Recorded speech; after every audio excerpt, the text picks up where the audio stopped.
off top. According to The Old Egyptian Fortune Teller's Last Legacy, a book published in 1775, if you got a mole on your buttock, you are in for some fortune and honor in your future. Play the music. This is the Domonique Foxworth Show.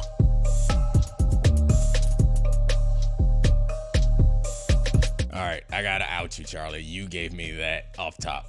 So I don't know why we're talking. Are we checking buttocks for signs? We are hoping that the proctologist has checked Ted Leonsis and Michael Winger's buttocks, and they both have moles for this Wizards rebuild. Yeah, so we're in DC. So you're a Wizards fan. I'm in DC, so like I would like the local team to be good. So, and I've gone to lots of games and been a supporter of them to some degree. And they, I think, are one of the most interesting teams in basketball right now because they are doing the whole rebuild process. And They sent Bradley Beal away for, I think, less than what anyone thinks he's worth. But all in all, people still think it was a smart move for them to do, even if it's too late. So generally, as a Wizards fan, super fan, I might even call you, how do you feel about what the Wizards are entering into now? So it's tough not to feel a range of emotions on this. And a big part of it is that it feels like the new regime, Michael Winger, who came from the Clippers, who came from OKC, who came from San Antonio, is basically changing the sheets on the bed that was wet by the prior administration with the Beal contract, which when it was signed and given the no trade clause, we knew it was a bad idea at the time. Right. But with all of that said, with a lackluster return from Beal, we have 4 pick swaps from the Phoenix Suns, which go through 2031 when Kevin Durant will be retired. Mm-hmm. Likely Brad Beal will be retired. And there's a good chance that those are going to be very good picks. Right. So lackluster compared to Rudy Gobert. Lackluster compared to Kevin Durant's return. Overall, just going into a rebuild feels incredibly positive given the stasis of this franchise over the last. So that's an interesting conversation, or that's an interesting way for you to frame it, because I think that's the interesting part of this conversation. And I think talking about the Wizards may not be interesting to a national audience, but I think generally this conversation is something that, since I've never really been a fan, especially not as an adult, of any team to any real level, because like I played sports and like you don't really get a chance to develop fans. So I like root for players and I enjoy good games, but I have a disconnect when I hear fans talking about rebuild, and I have a hard time believing that it's anything that you can actually be excited about. So it's weird to me. And so while we'll use the Wizards as a proxy, I think this is a fair conversation that we can have with lots of fans around the league, is how the hell do you get excited for a rebuild? Like the people who are like, trust the process, like that's just I don't know. It just feels annoying and stupid and like nothing that you actually want to be a part of. So it's all about how you feel about the ceiling of your team. And if you think you can get there, because like we had, I just slipped into the. That's okay. You can wheel. Okay, we had decent teams. We had second round teams with John Wall and Bradley Beal, but you knew the ceiling of a guard who could not shoot in John Wall, who was not always in the best shape, and Bradley Beal, who was pretty injury prone and a beta, for lack of a better term, as an NBA star. So it was like, okay, this is a second round ceiling. You don't necessarily need to win the championship to be happy about where the rebuild is going. Like, look at the Sacramento Kings. They feel like they have an all-NBA guy in De'Aaron Fox. They have a future. They have a plan. They have a direction with Keegan Murray, Sabonis, et cetera, et cetera. That was never the case with Washington. It felt like a patchwork of overpriced veterans around 2 mismatched stars that we never felt like were 2 A1 guys. And so I'm not sure that that's true. I think when John Wall was brought in, I think people believed that John Wall was going to be an A1 guy. Yeah, absolutely. So 2 years in, though, we knew he wasn't. I think that's the difference. Is like, I understand why hope and optimism is exciting for a fan base, but a rebuild doesn't feel like hope and optimism. So like when you have a young player and you're like, well, the sky's the limit if we manage this well, if he develops here, like that might be the most fun you can be, or the most fun place you can be in, short of like being in a dynasty. It's being on a team where you're like with a young core that you're excited about, or at least one young player where you feel optimistic about it going forward. So that's interesting to me. That's exciting to me. That's fun to me. What is not interesting, exciting, or fun to me, while it may make good sense, is let's clean house. Here's the thing. And let's bring in some guys that we don't plan on keeping. Well, maybe they'll try to re-sign Tyus Jones, but I don't think that Jordan Poole is long. No, they're trading Tyus Jones at the trade deadline this year. Probably. If Jordan Poole and Tyus Jones and Monty Morris, and if they re-sign Kuzma, which they should not do, they should have traded him last year at the deadline, and I imagine they'll let him walk now. If they build a team that's going to win 32 games and is just led by Jordan Poole and Tyus Jones, that is even worse. I can't imagine that.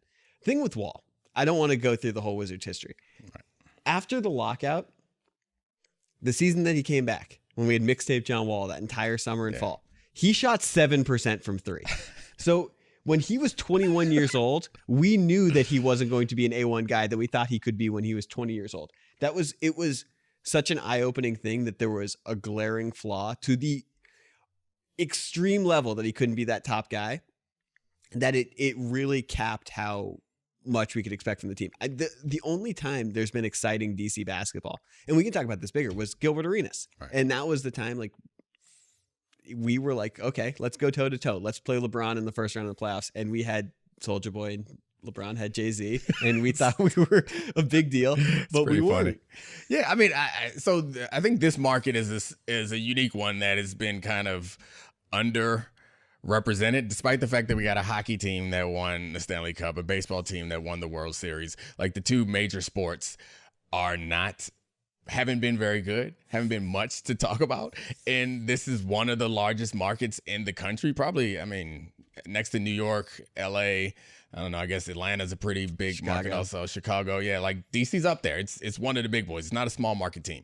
It's a fan base that's crazy about sports. And we know this from, like, when I was in college. Our basketball team, the Maryland basketball team, was really good. This place got excited for it. The football team, people sold out all of our football games when we were good. It's a place where people care. RG3 was here for a hot second. Oh, 2012? The city, the Hope posters? Oh, the city went nuts for RG3. And it's sad because the last 20 years or so, outside of RG3, we haven't really seen it. And I do think that the John Wall teams were good.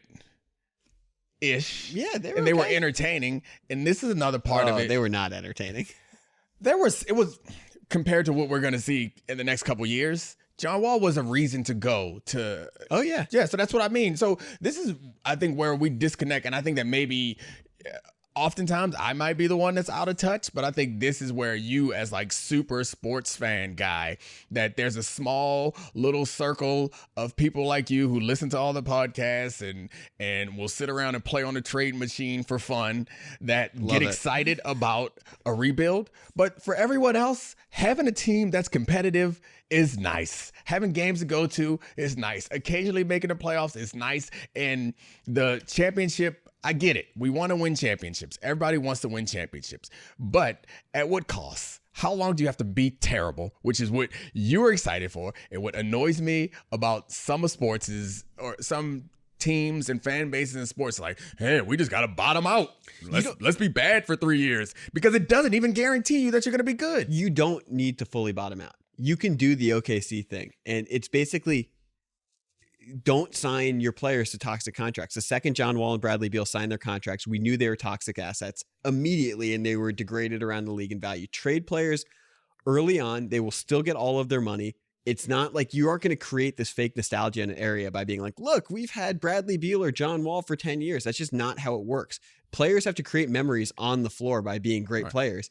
And patchworking teams together with Martell Webster, Trevor Ariza, a year of Dwight Howard, who actually had an injured buttock that entire year and could not play. No more. So I guess the alternative is that you say you don't have to fully bottom out, but if you have good players, and I don't know what you expect. So it's acquiring good assets, developing young players, and having a plan. Okay. And knowing the ceiling of those players and how they're going to fit together. That's what good GMs in the league do. And I'm not saying just have this horrendous culture like Philadelphia, although if it would lead to Joel Embiid, that would be the best Washington Wizard since Wes Unseld. So that would be okay.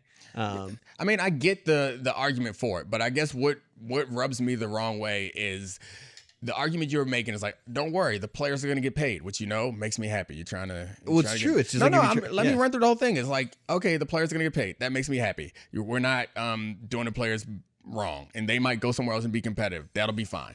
And you'll say like the team and the franchise will be good in the future. But what about the fans now? And this is something that comes up often. We talk about is like, when you're running a professional sports team, it's one of those few businesses that has two objectives. One is to be an entertaining product, and the other is to win a championship. And I would understand giving up being an entertaining product for a few years if it guaranteed you a real shot at winning a championship. It does not.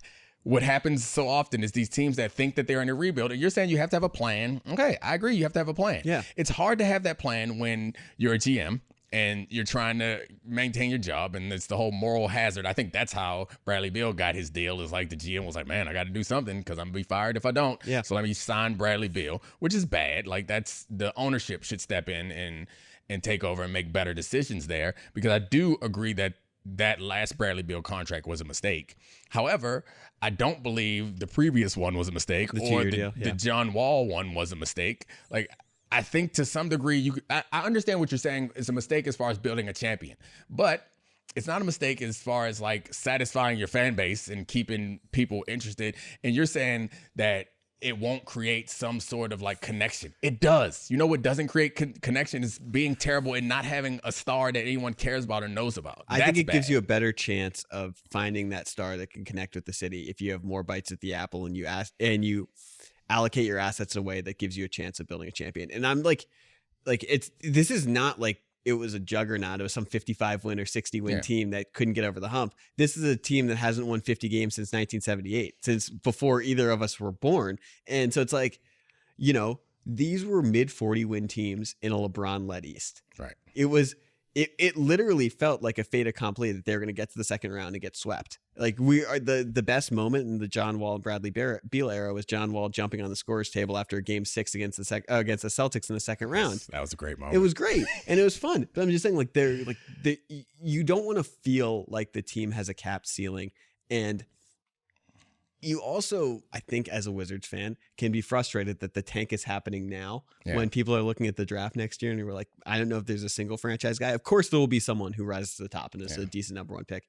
But to do it the year after Wembanyama, Scoot, Brandon Miller, that is crazy. Now, that's where I agree with you, is the big mistake, and as opposed to tanking as I am, it's set up perfectly for them. Yeah. The big mistake to me was the Bradley Beal deal. It's like they got to a situation where it was obvious that they were not competitive. And it was obvious that Wemby was in the draft.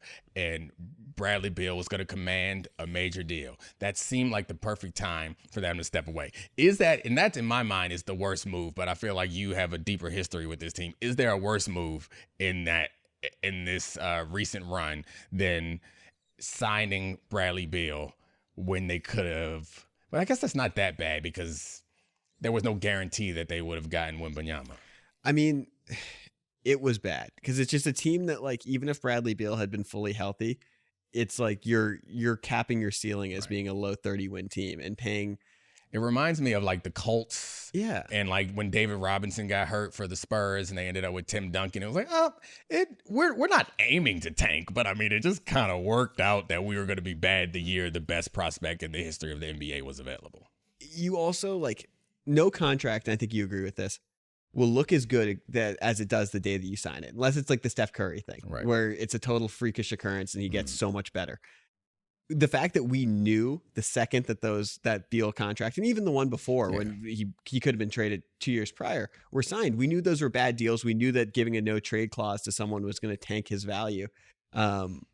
Those are killers for a team without a plan. And like, it's just the treadmill of mediocrity and being in the middle. It's trading first round picks for Bojan Bogdanovic and then letting him walk 3 months later. So you have like a shooter in the second round. He's a really nice player. He's worth first round picks now, but to just make that trade and let him walk, to do similar, overpay a Martell Webster, overpay a Trevor Ariza, overpay Marcin Gortat year after year, or Nene. Like, these are things that, like, this feels like a ownership issue.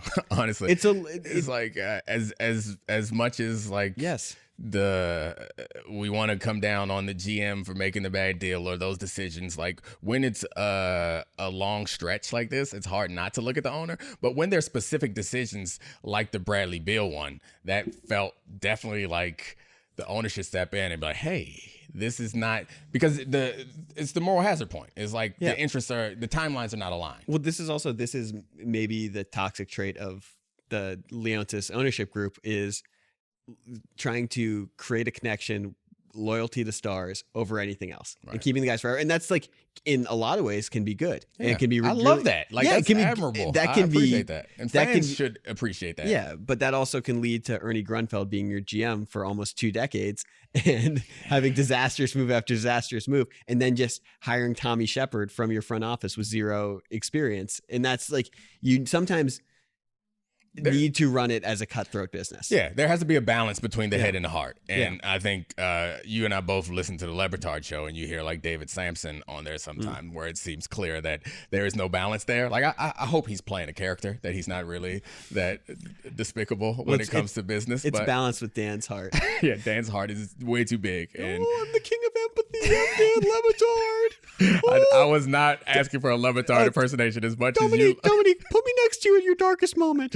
What was it like running the NBA Players Association? Were there dark moments? Why does he sound like a cartoon character? Because when he gets really emotional, he has high-pitched voices. He goes, my father. Oh, gosh. Leave Dan alone. I love that, man.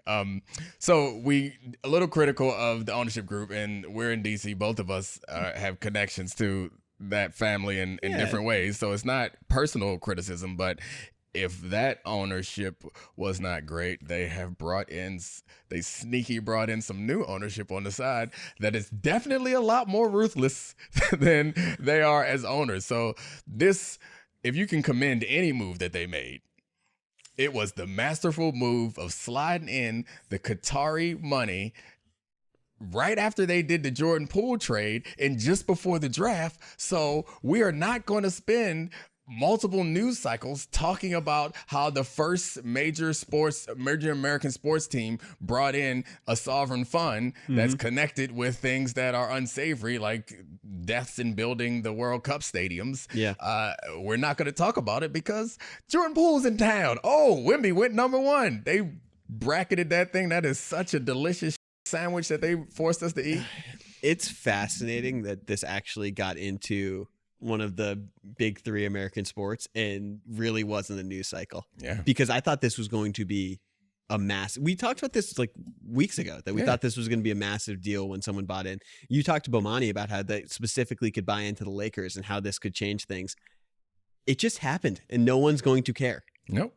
And now that precedent's been set. So, like, the next time it happens, unless it's with one of those teams, like, unless it's the Cowboys, the Lakers, the Giants, like, one of these major teams that are, like, synonymous with American sports, the Yankees. There's going to be a Knicks fan who's going to be like, Dolan, sell the team to Qatar. You think there's going to be, or there already has probably been? There already has been. They definitely want him out. So I don't know. I mean, I guess there's not much to talk about there, but other than we thought it was going to be a big story or a big deal when it happened. I wonder how long they were sitting on this deal. Yeah.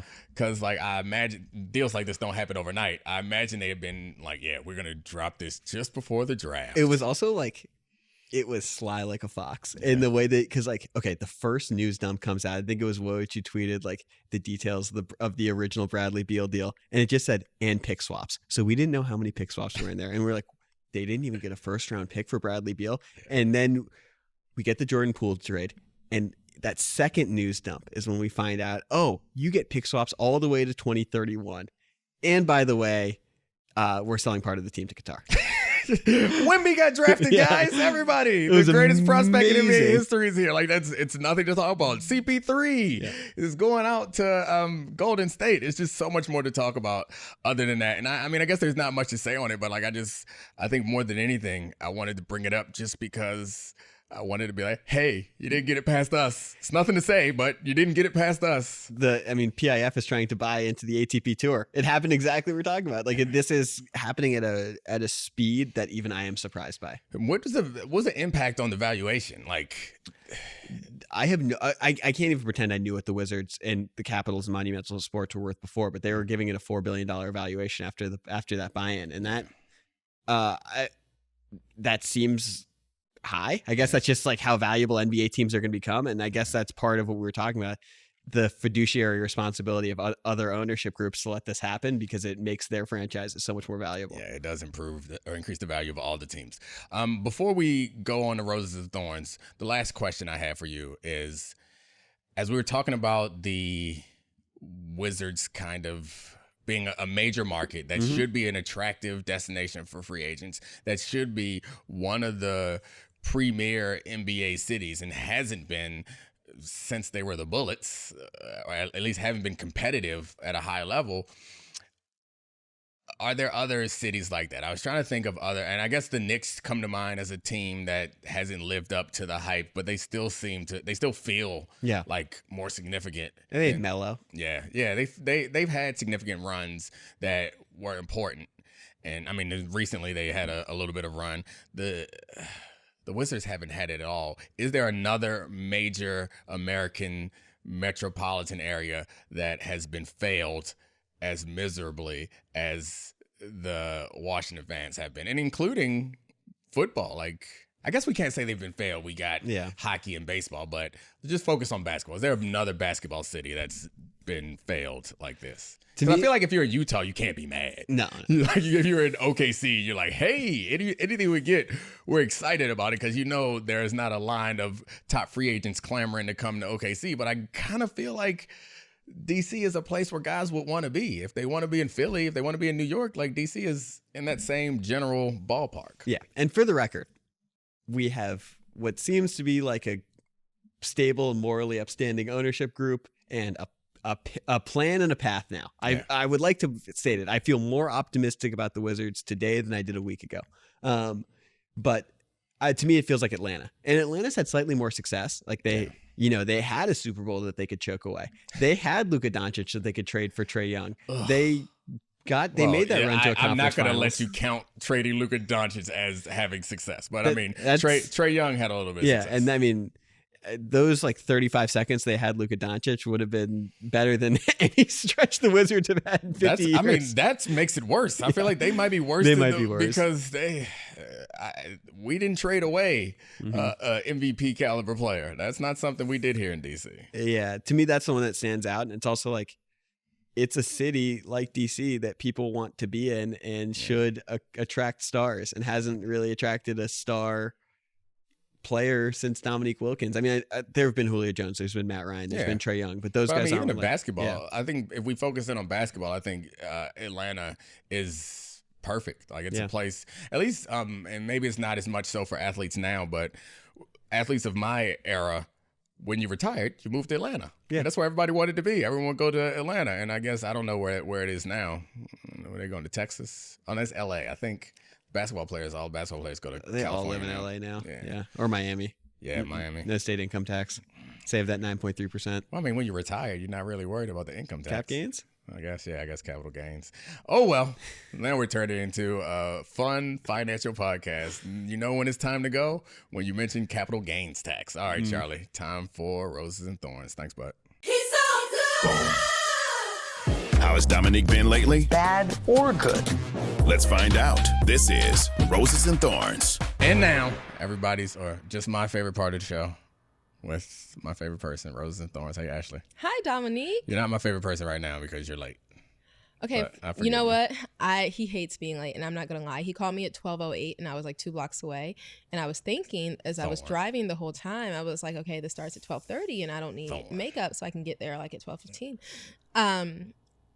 But then as he called me, I was like, this is supposed to start at noon. But in my defense, remember, I think last time I talked about how we haven't done it at the right time. I think I had like a standing calendar. I know. This is I messed up. There we go. That's all. I messed up, and I'm just telling you guys why. My big theme for the summer for our son is take responsibility. And I said, I'm sorry. So I'm just saying we got to make sure. All the producers outside, I'm sorry to Christina and Adi and Sarah if you guys can hear this, because I did not get to speak to you directly. I apologize to everyone outside. I am sorry. I thought it started at 12:30. I was timing myself for 12:30. But now that we're doing it back at noon on Mondays for the first time in a few weeks, in your defense, there was a jackhammer going on in the background, so we probably couldn't record anyway. But there is God was on my side. A special occasion, because now when you talk to nobody, like where the camera is not, you actually look at me not doing. I'm doing the right thing. I'm looking at the camera now. It doesn't make sense. We have because apparently I don't actually want. So he's gonna say that there's actually somebody there, so like I could be talking to somebody. It's a studio audience.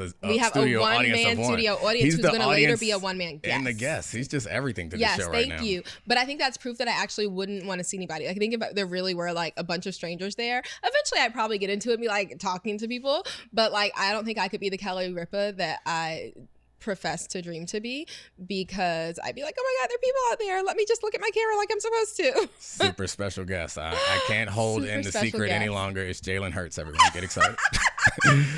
You laugh a little too hard, smile just a little too hard. It's not Jalen Hurts. If it was, that would be crazy. Believe me. I feel like you're turning into like a schoolgirl. You're getting uncomfortable and nervous just because I said the name of like a 26-year-old man. Or is he like 27? I have no idea how old he is. I've refused to learn. But you know what?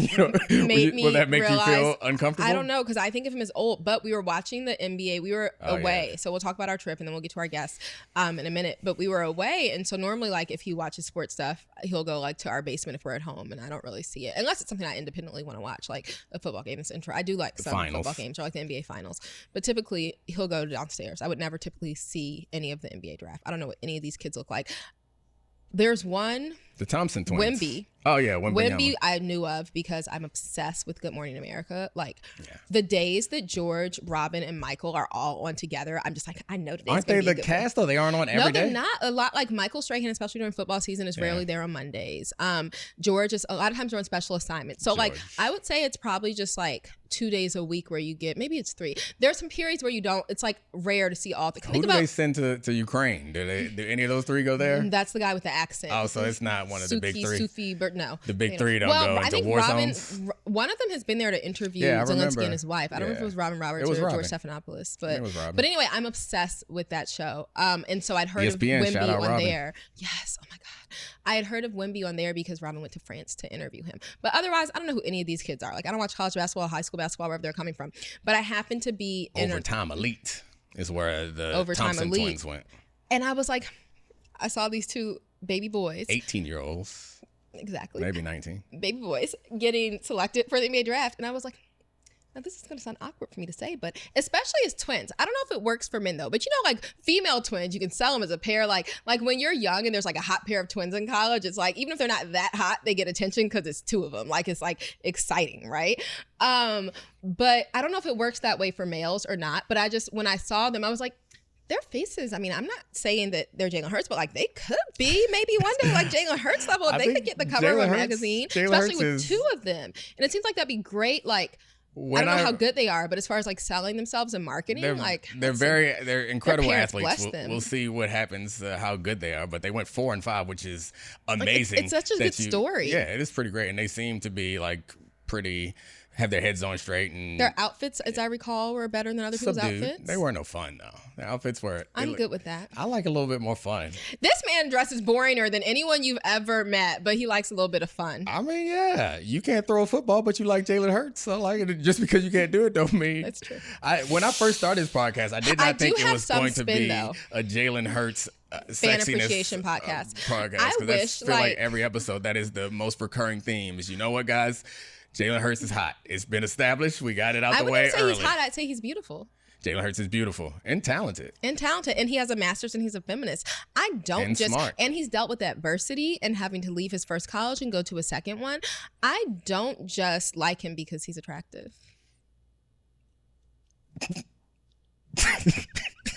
You want to talk about our family vacation? Yes. Where Okay. me, your husband, and your three I love children him. went away?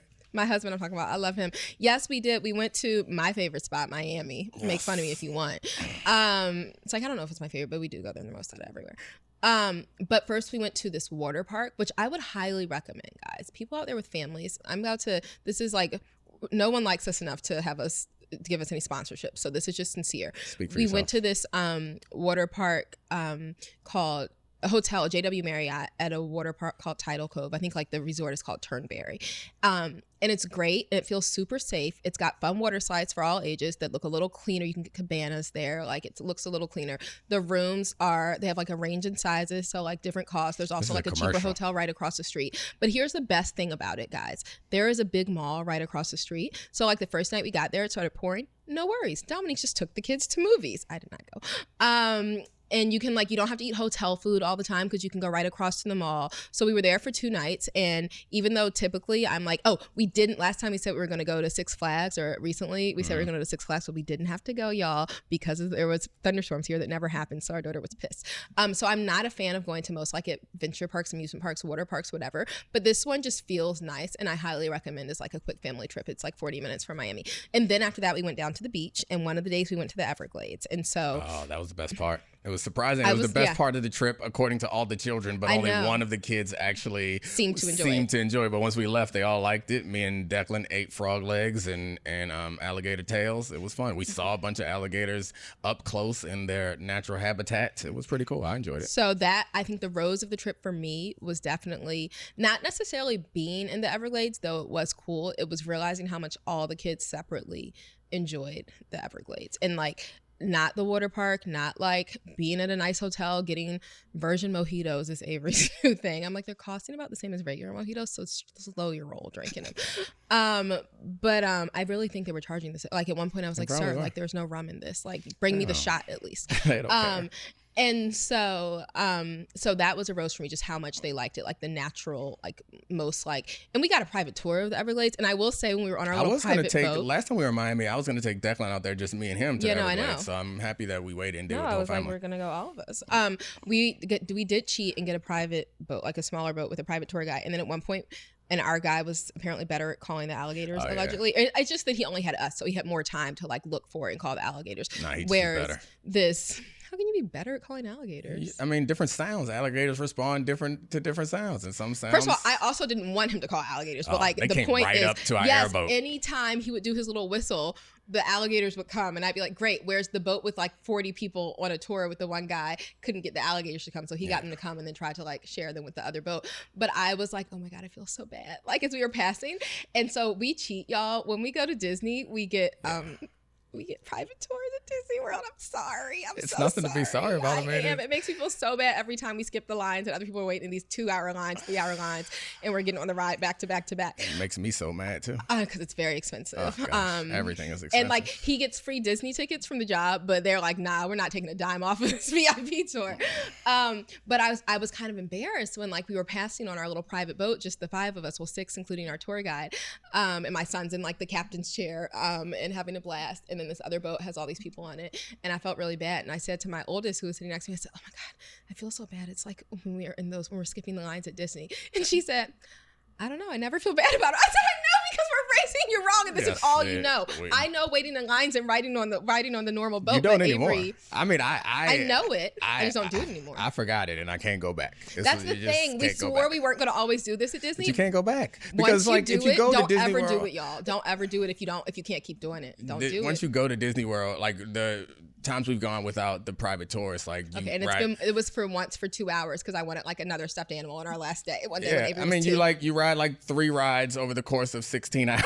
Yes, if you get good at the fast people. passes, though, they do have a lot of more systems since we first started doing this 10 years ago. Now that I think would make it more manageable, but it's a dirty secret that I'm ashamed of. And when I said that to Avery and she said it doesn't make me feel bad, I was like, We gotta send them with their babysitter to wait in line one day. Speaking of, if anyone knows of any babysitters, I don't need a full-time babysitter because I stay home, but I just got a text right before this, which I knew like it was happening. Our lovely, she was at a local college and started babysitting for us and stayed after she graduated for a couple years and has like a normal job, but helps like in the evening some so we can go on dates, not every day, but then also like helps me schlep the kids to all their practices when Dominique's away.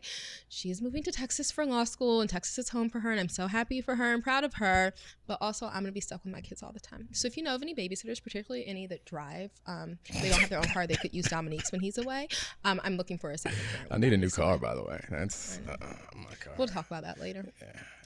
Yeah, because I can't afford a new car. I can't afford anything because we're getting a new kitchen and we're going to Hawaii and we're going. Yay! Being a dad is fun, guys. Being a husband and a dad is awesome. So is being a mom and a wife.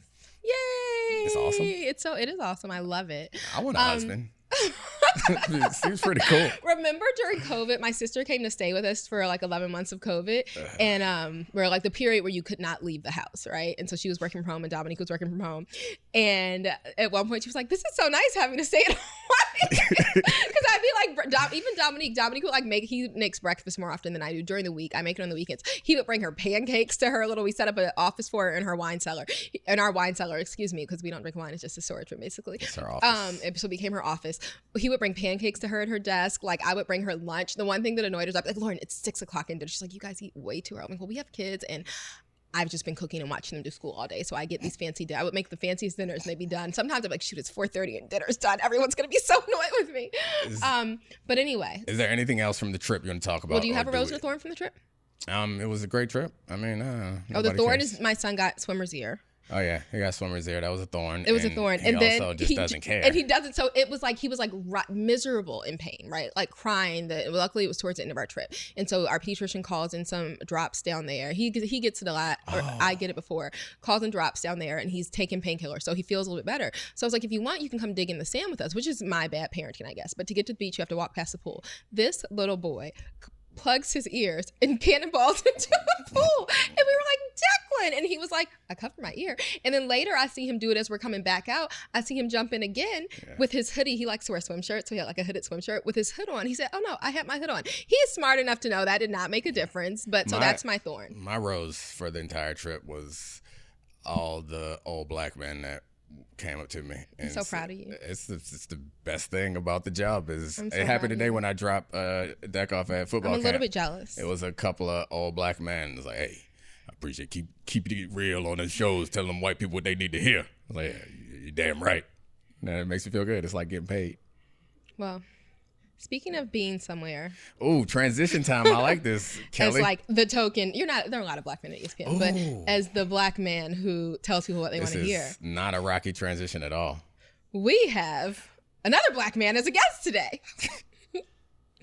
I would like to introduce our first guest. I know you guys have heard me say sometimes that as a joke, I would love to have a guest on here so I can practice being Kelly Ripa because, I mean, in my dreamiest of dreamy worlds, we could be Kelly Ripa. And she works for her husband now. They basically copied us, I want to say. I think they probably did it first. I know. He was like an actor, right? They were both on a soap opera. I know, but they didn't copy us. But it's cool because at some point, remember, it was like Regis and then Michael and then Ryan Seacrest. And then her husband would do a lot of guest spots and they're great together. But now it's fully just Kelly and Mark, which is so cute. I love how you get sidetracked even when you're trying to introduce a guest. To just go on a detour. So this is why I can't be Kelly, okay? Gosh, I know. But I'm still going to pretend and practice. And one of the main reasons that I wanted to guess is because Kelly Ripa has guests. So we couldn't get Jalen Hurts, unfortunately, shockingly. Someone who is much more attractive. So we have a beautiful.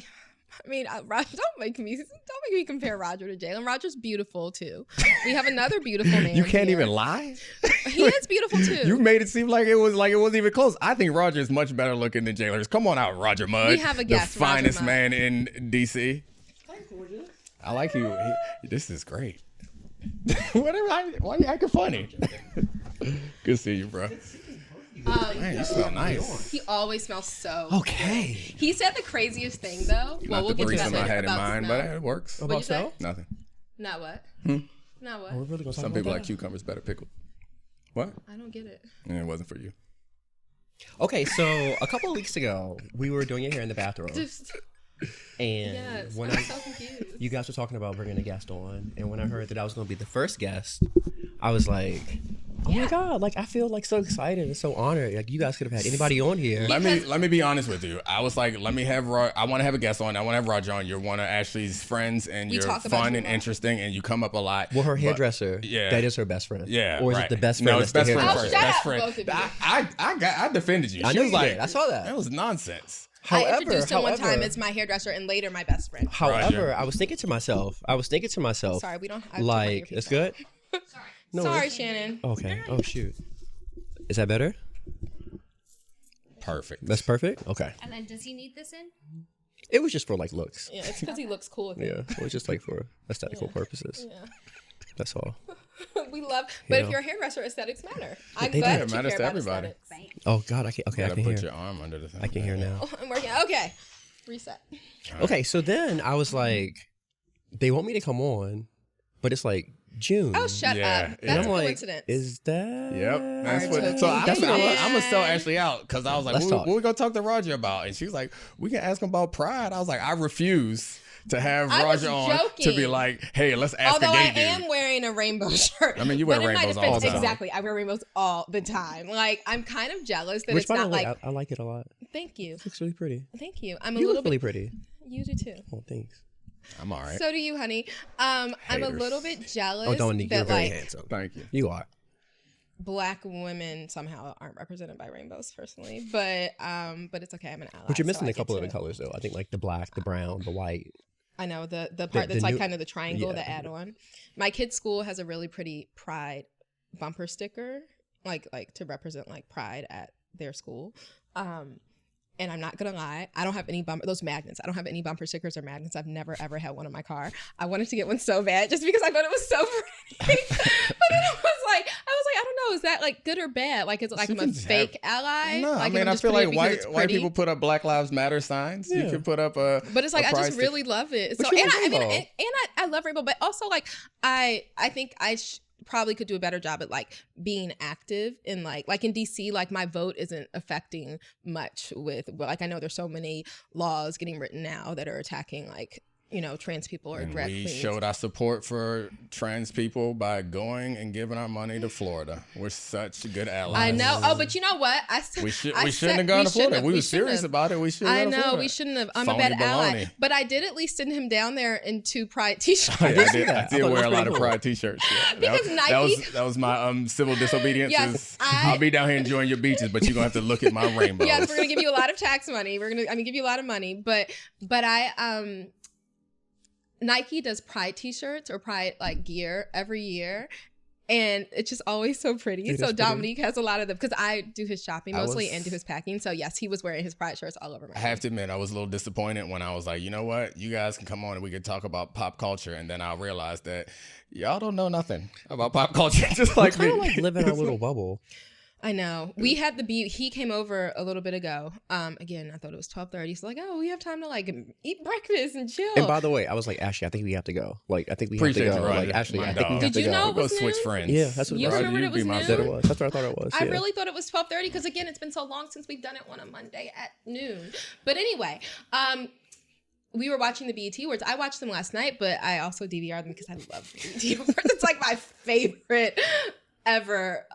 It's like my favorite, I think, night of television all year. Not even I was gonna say award show, but typically they're so good. Like some of those, like when they do the tributes. This year it was Busta Rhymes because it's Hip Hop 50. So normally it's like old R&B or like they'll have like Jodeci come on or something. Like I just live other award shows don't ever have Jodeci. Like Maybe having them young people that. but yeah, the problem is I didn't recognize other than because it's Hip Hop 50, they had a lot of old school acts. Like, and I recognized them.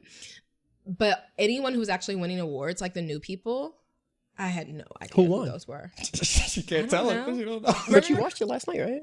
Okay. Did any old people win anything? Yeah.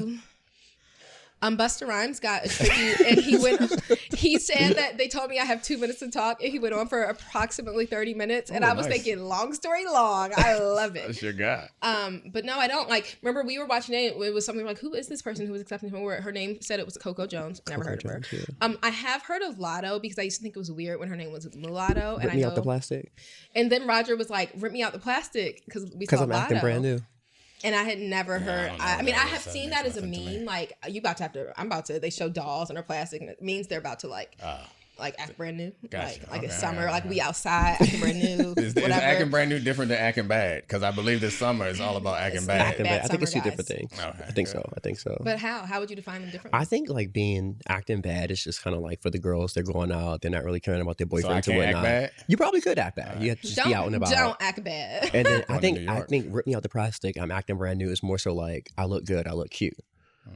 Like I'm sexy. But you could be both at the same time. You could be both at the same time. I'm act bad and brand new. As soon as I get to New York, I'm going to train. As soon You as wanna act Oh, guaranteed. Hashtag act bad. The baddest. Post about it. No, When we go to that'd be Vegas, too we're far. going to Vegas next week. You can act all over. Yeah. One of Always our a couple is meeting us out there, wants us to go to His Rick cousin Ross Christina. concert. Oh yeah, that's right. Wants to go to Rick Ross concert, and She fortunately- mentioned Rick Ross, the baby, and Fabulous. it's not the baby, it's Lil Baby. Oh no, it's No, the it's baby. DaBaby. The baby, Well, we're that's not the one who allowed. was Yeah, we're not canceled. allowed to. Woo, he's back, y'all. Is he back? I mean, he he's hasn't in- gone he's away. in He never Vegas. stopped releasing music. He just wasn't mainstream. You just couldn't admit you were listening to it. Kind of like you and Kanye. You just out this man. I love Kanye. He would all. Matter of He fact, I has bought a you a sticker Kanye earlier sticker. today. Yes, no, that is not for Yeah. me. That is you. He's obsessed with Kanye West. God. Yeah. Yeah. Matter of fact, when I came on, I wanted to be like, I really appreciate you guys bringing me on here. You guys could have been anywhere in the world, but you chose to be with me. There you go. And I thought There it was goes a my Jay-Z ego. line. I was like, and I appreciate that, but apparently it's It's from Kanye. the Ego Ego and Kanye, remix. yeah. Kanye says it. He stole it from Jay-Z. Yeah, Probably so, It was a but, Jay-Z you know. line at first. I still love Kanye. Loves him so much. Speaking of old rappers, the beef. I assume neither of you have heard anything What about beef? this. Okay, tell me. The beef. Jim Jones, No, have not heard it. Who's that? Pusha T. Oh, I know that one. Pusha T. no. You know Pusha T? I know Pusha T, Okay, yeah. yeah. He Pusha T he has used to a rap with Jim Kanye. Jones. He just means he knows who Pusha T is. He did used to rap with Kanye. Yeah, they were. Oh, yeah. Runaway song. Okay. But we don't know But about no. the But beef. Pusha T, he had an album that came out last year that was It was very fire. good. It was very good. Especially the song that had Kanye He on dissed it. Jim Jones. You don't know Jim Jones? Yeah. I know who Jim Jones. He Well- has Chrissy Yes. from know Love who and it Hip Hop. Yeah, Oh, well, he was with Diplomats. Cameron. Okay. Cameron and all them. Yeah, he Pink did fur some- coat. Jules he came Santana. back. Oh gosh. Look at us. We We know are so much. way off. gonna Leave be him there? hanging. Leave him hanging. We are way off the rails at this point. Okay, we'll get back. So what? Tell me about the beef.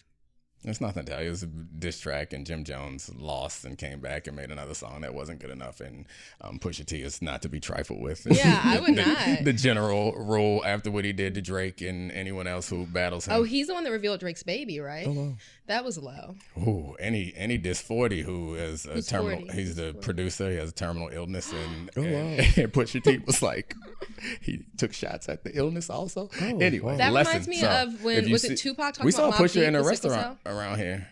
Oh yeah. Yeah, so I You yeah, scared. just Don't- slide right by. I don't even don't make eye make eye contact. contact. Don't want no problems with young Pusha. But Malice came out, which was nice. This is ridiculous Malice conversation. came out. What do you mean? Never mind. When they were at the Louis Vuitton show, Pusha T, Malice is his brother, the Clips, they reunited and they had a song together. 'Cause Malice had a verse in the diss Oh, track. It was all nice. good. Oh, like I did see on the BET Awards that Quavo and Offset came together last night for the first time in a while.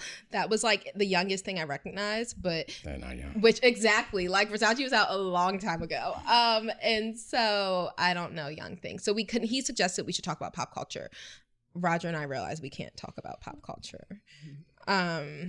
We can talk about, do you think Jalen Hurts is attractive? I'm not really sure who that is. It's time to go now. Are you serious? I'm super This is serious. the You don't know fourth who time we Jalen talked Hurts to is? Anyway, I thank you guys really all don't for know. coming. Appreciate you, Roger, for showing up. Thanks, Ashley. Thanks, Adi. Thanks, Sarah. Thank you, Christina Buswell and Charlie Kravitz. And we out. This is the Domonique Foxworth Show.